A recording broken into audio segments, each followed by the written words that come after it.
Greetings, Salvationists and friends gathered here tonight. Grace and peace to you from God the Father and our Lord Jesus Christ. The Andersons moved to St. Paul Temple and Payne Avenue in 1974, over 35 years ago. It is not hard for me to adjust and find great joy in our new appointment. The fact is, I fell in love deeply with everything about St. Paul Temple. For me, everything was perfect. Unusual, good leadership, with John Grambush at the helm as Corps Sergeant Major. Well-developed corps sections with capable leaders. It was a healthy, vibrant expression of Salvationism in those days. I loved everything about St. Paul Temple. My new affection for this corps allowed me to ignore some important other responsibilities I had in my life. This new affection for our new appointment, and I blindly allowed it, caused me to replace my time at home, my fatherly duties, my role as a husband, and with Joyce, being great with child who needed special attention. I failed to recognize it, and on one Sunday morning I woke with a missing wife. She was gone. Her presence was unknown to me or to the girls. Just what does a CO do when he faces a crisis? What does a CO say to his sergeant major when his wife is gone? Or what does a CO say to his people on a Sunday morning? Well, the short end of this story is that there was an understanding, supportive, caring man like John Grambush who said something like this: Captain, let's just do what we got to do today, and we'll get through it and say as little possible about what's missing. When Joyce's presence became known at her mother's side over in Michigan, I recovered from my shock, and it was Corps Sergeant Major John Grambush who helped me see through this crisis moment. That crisis and some others in the next 6 years from 1974 to 1979, John helped me through. John Grambush was not only my main man, my friend, my helper, but I saw him as a role model husband who had things together at home. I saw a role model father who had the respect of his children, and I saw a role model disciple follower of Christ who set an example before the whole flock of what a loving pastor and a leader in a church should be. This was the man that God put into my life. At St. Paul Temple, I discovered my life's passion: to be an officer with a longing to be effective and productive. John Grambush taught me more about such a role than any other human being on planet Earth.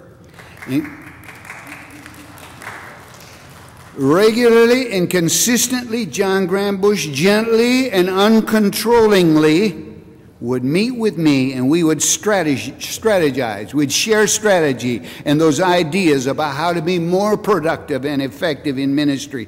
John Grambush became to me a life hero, and his legacy in my life bore fruit for years to come. In 1979, we left this appointment for an overseas assignment. I hadn't been away from St. Paul 2 days, and I faced another crisis in my life.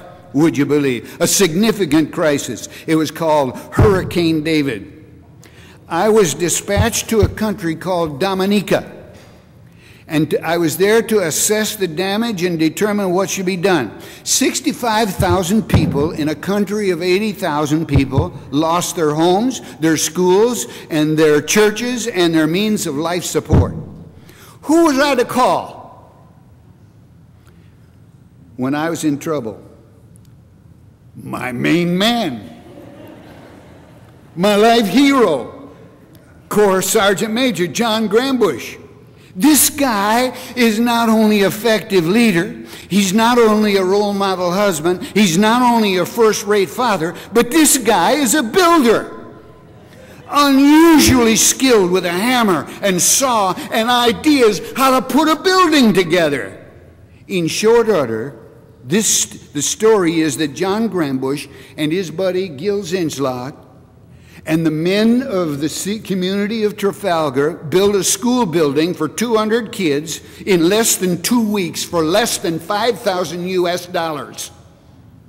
The first school up and running in that country of Dominica after Hurricane David, thanks to the Salvation Army and Corps Sergeant Major John Grambush and his buddy Gil Zinslot.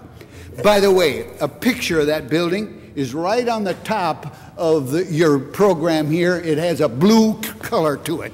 John Grambush contributed to the most significant thing in my whole career. Thanks, John. Now, about 6 years ago, he bought a ticket along with Gil Zinslot. We went down to check that thing out. Remember? It's still standing, and it's daily used as a community center, a social hall, and a church for the village of Trafalgar. And folks, I know who to call on when I'm in trouble.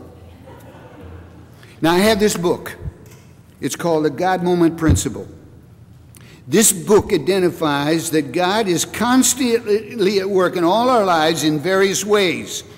Things that God does for us that we often overlook as merely as coincidence or chance. One chapter in this book is called The Holy Attraction Moment.